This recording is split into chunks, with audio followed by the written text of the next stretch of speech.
débarquant en Afrique, les Blancs apportaient avec eux toute une foule de techniques nouvelles, entre autres des remèdes et des instruments pour soigner les malades. Au fil des ans, les populations ont adopté les méthodes étrangères et de nombreuses personnes ont appris comment les pratiquer. De sorte que la médecine de type occidental est désormais solidement implantée sur le continent. Mais l'Afrique a toujours eu sa médecine. Même si on la qualifie maintenant de traditionnelle, elle a su s'adapter et demeure très populaire, aussi bien dans les villes que dans les campagnes.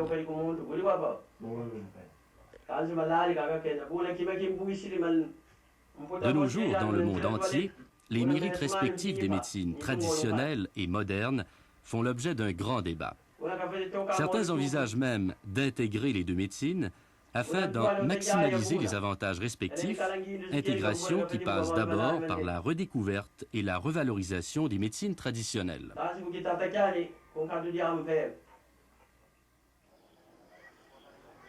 Au Zaïre, le village de Mbindo Lala, en plein pays Angbandi, illustre bien l'une des institutions les plus originales de la médecine traditionnelle africaine, le village hôpital.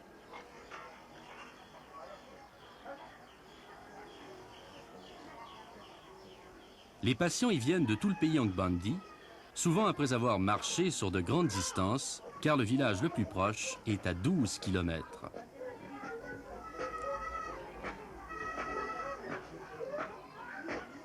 C'est la réputation de Kongo et de son mari Dzongo qui les attire. Tous deux guérisseurs, ils ont fondé Mbindo Lala il y a 25 ans et ils y vivent de leur métier.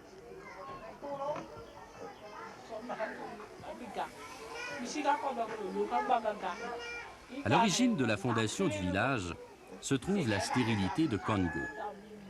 Après 3 années de vie commune avec Dzongo sans procréation, les esprits s'emparèrent de son âme et la rendirent folle. Seul un vieux guérisseur de grande réputation parvint à lui faire recouvrer son calme. Il lui expliqua que sa stérilité signifiait que les esprits les avaient choisis, elle et Dzongo, pour le remplacer au service des malades. Leurs difficultés passées les rendent plus sensibles et plus compétents pour traiter les maladies des autres.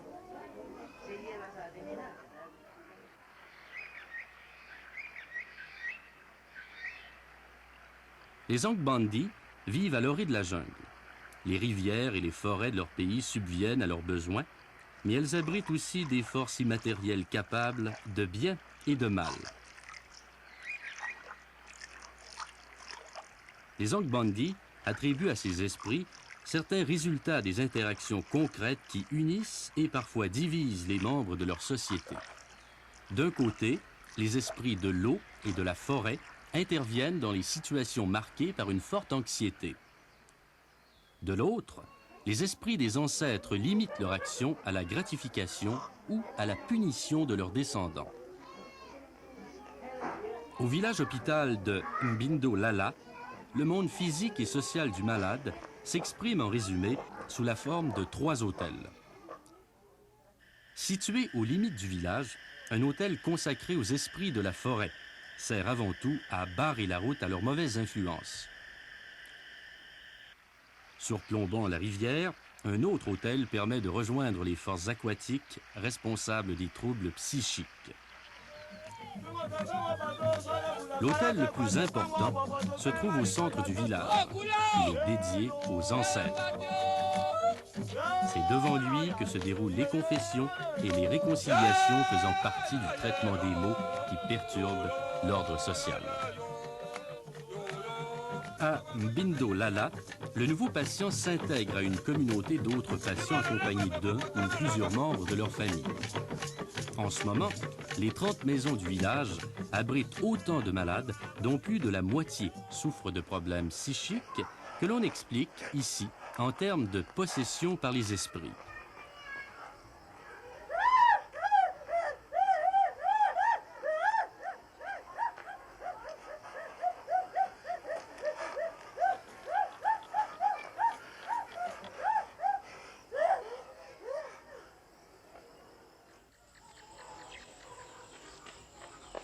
Les patients de Congo et Dzongo attendent des guérisseurs plus que l'élimination des symptômes de leur maladie. Ils veulent savoir pourquoi ils sont tombés malades.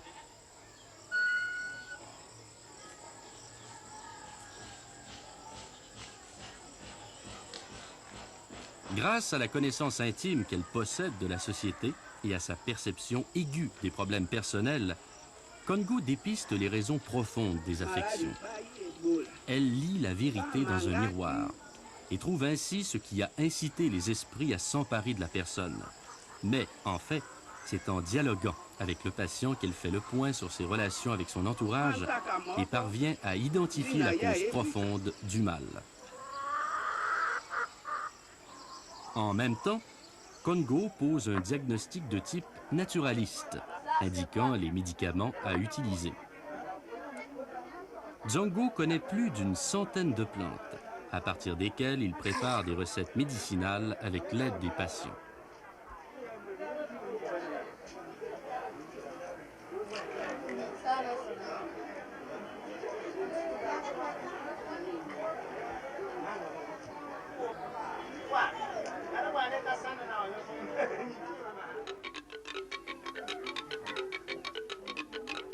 Parce que les yeux donnent accès à l'intérieur de la tête, le thérapeute africain utilise les gouttes oculaires pour traiter les maux de tête, les étourdissements et les maladies psychiques.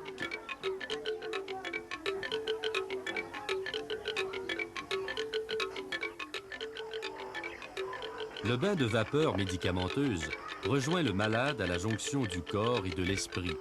Il constitue aussi un espace de mise en contact avec le monde spirituel.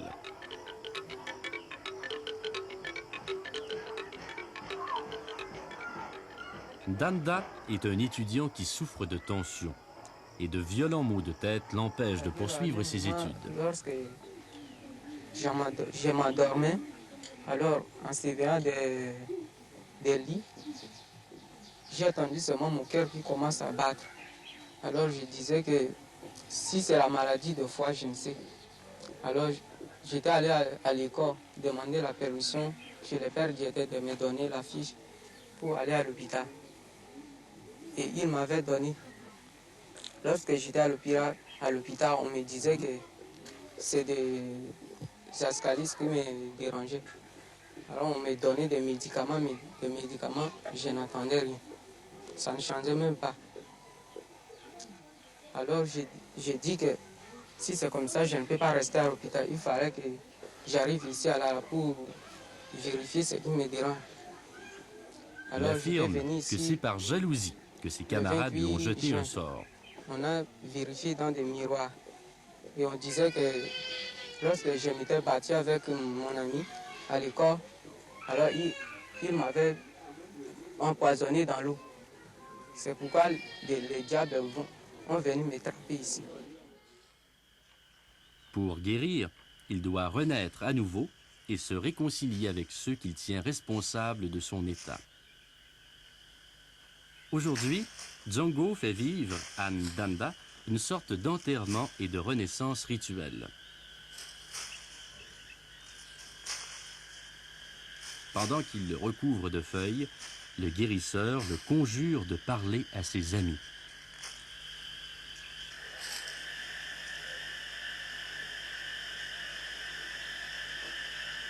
Mais le jeune étudiant n'est pas mûr pour la réconciliation.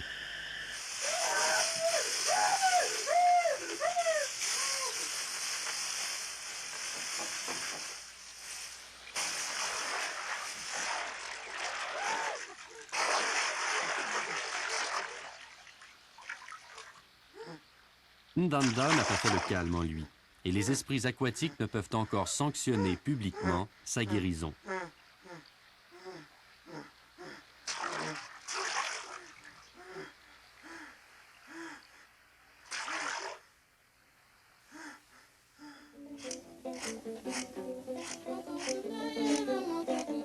La vie à Mbindo Lala ne se différencie presque pas de la vie dans les villages ordinaires.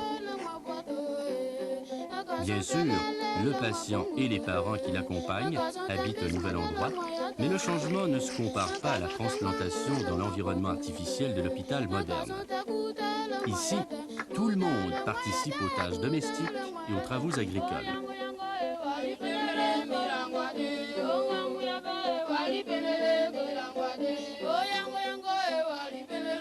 En aucune façon, le nouvel arrivant n'est obligé de se mouler dans le cadre d'une institution aliénante avec tous les problèmes de réinsertion dans la société que cela pose une fois le traitement terminé.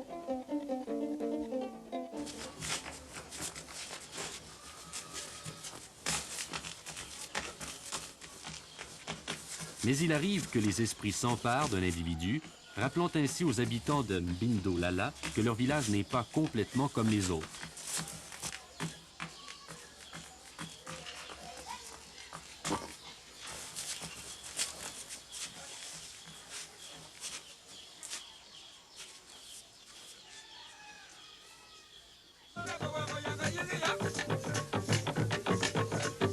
Lorsque malade est guéri, comme Bako aujourd'hui, c'est la fête et toute la communauté se réunit pour lui dire au revoir.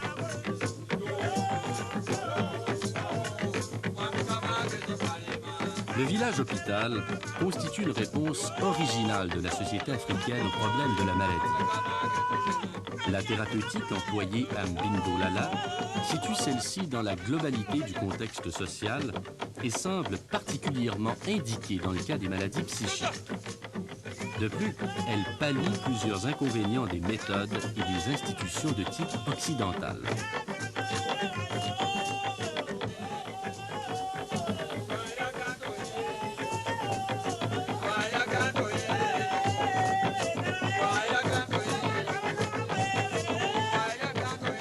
D'ailleurs, les villages hôpitaux comme Mbindo Lala demeurent une source d'inspiration pour l'Afrique urbaine moderne.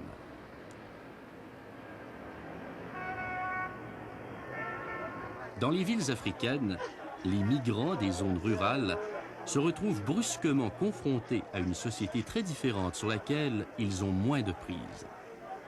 Il leur faut redéfinir leurs relations avec leurs semblables et s'adapter à un nouveau style de vie.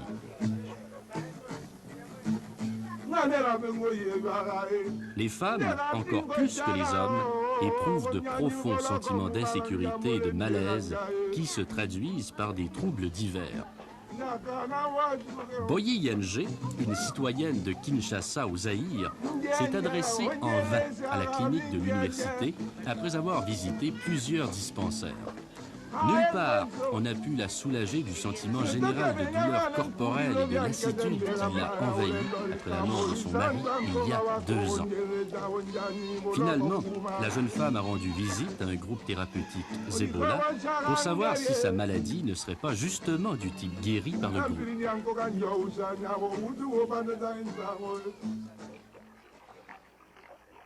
La maladie Zebola est causée par les esprits Zebola, qui, selon la légende, en ont aussi révélé le traitement par l'entremise d'une femme qu'ils avaient entraînée au fond du fleuve. Parfois, les esprits entrent dans le corps des humains, leur présence se manifestant par la maladie Zebola. Souvent aussi, ils protègent une personne contre les ensorceleurs et les mauvais esprits.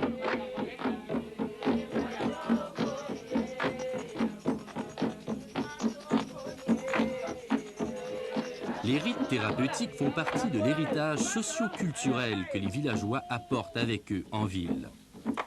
Par leur intermédiaire, les nouveaux citadins reprennent ainsi contact avec leurs traditions.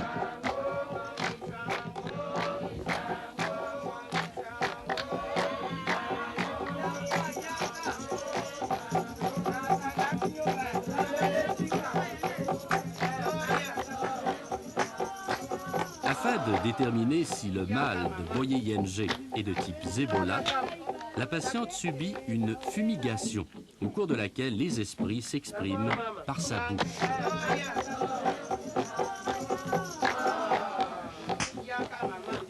La guérisseuse n'ignore rien des principales sources de tension sociale dans l'entourage de la malade.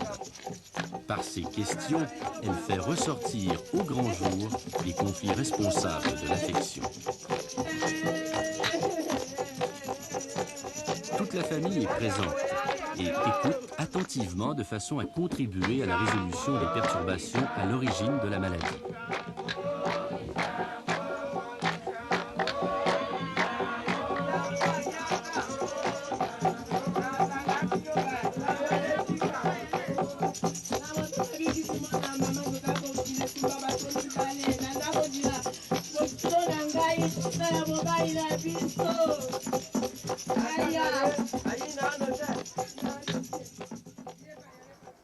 Une fois la nature de la maladie clairement établie, commence le traitement. D'abord, la guérisseuse attache des bracelets de corde aux poignets et aux chevilles de la patiente.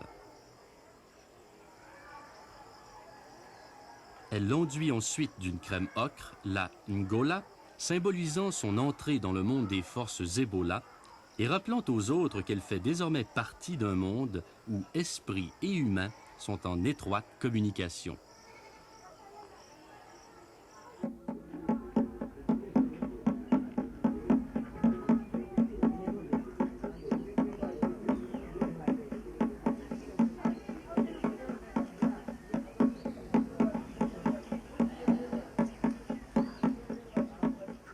Puis, elle effectue des incisions sur le corps de Boye Yenge afin de lui donner toute la souplesse nécessaire à la maîtrise de la danse Ebola, qui est l'élément central de ce rite thérapeutique.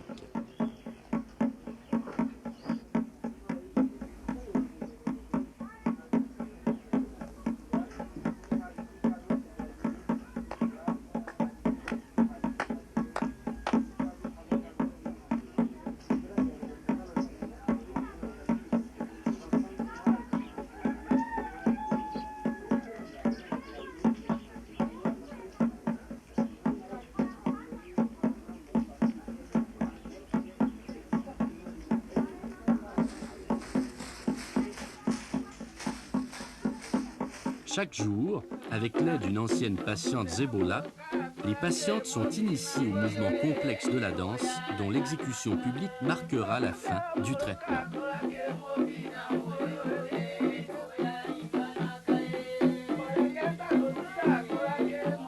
Les patientes Ebola suivent aussi toute une série de règles qui les placent dans un monde à part.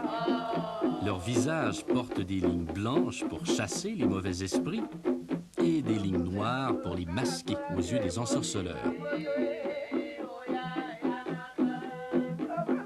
Des clochettes attachées à leur taille font fuir les esprits dangereux.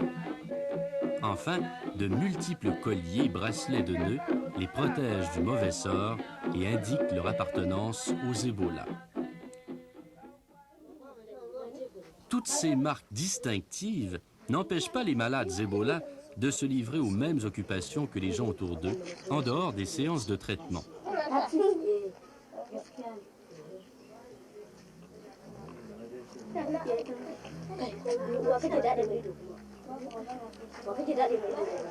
Comme tout le monde, ils se rendent quotidiennement au marché où leur présence ne crée aucune émotion ou crainte quelconque.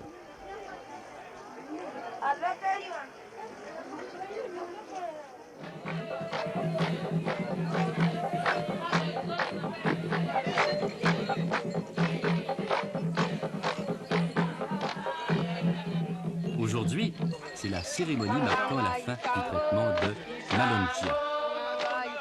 Avant qu'elle ne retourne dans le monde profane, on lui enlève ses bracelets que l'on remplace par de nouveaux, symbolisant son entrée officielle au sein du groupe Ebola.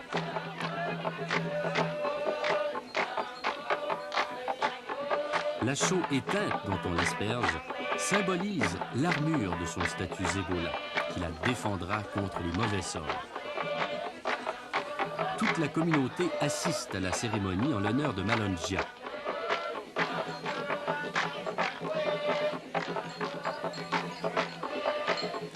Ses amis sont venus nombreux d'avoir exécuté la danse, signifiant la conclusion heureuse de la thérapie.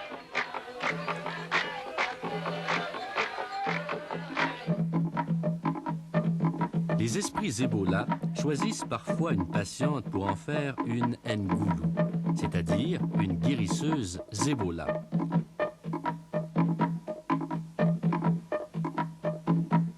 Madzika a ainsi été appelée à la vocation d'Ngoulou. Sa danse qu'elle pratique tous les soirs avec son initiatrice doit atteindre la perfection.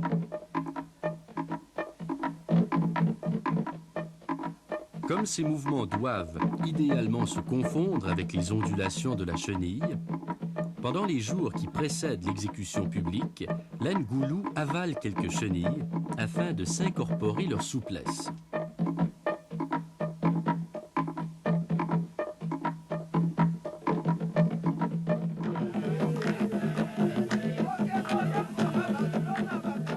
Le matin de la journée consacrant officiellement le statut de guérisseuse de Madzika, le groupe l'accompagne jusqu'au bord du fleuve, en un endroit propice à la rencontre avec les esprits qui ont apporté aux humains la thérapie Zebola.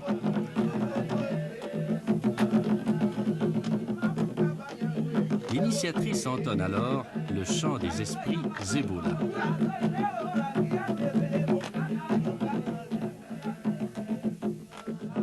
Elle place ensuite une plume de perroquet rouge entre les lèvres de l'Ngoulou, qui restera silencieuse jusqu'à la danse finale.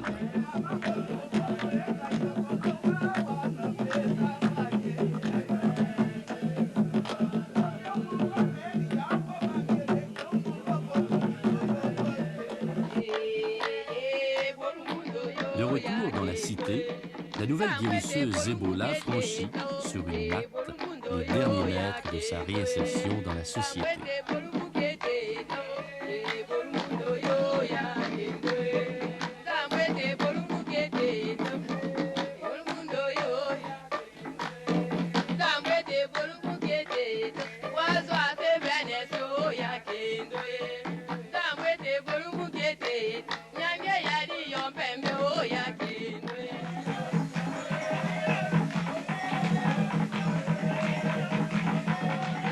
En exécutant la danse devant la communauté, l'Ngoulou montre à tous qu'elle a parfaitement acquis la maîtrise du rythme.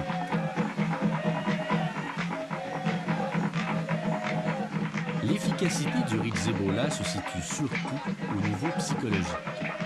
En pratique, le rite devient pour de nombreuses femmes une sorte de relais thérapeutique, leur permettant d'occuper une place active dans la société urbaine. Elles entrent et sortent constamment du groupe où elles reprennent des forces pour mieux s'intégrer à la société.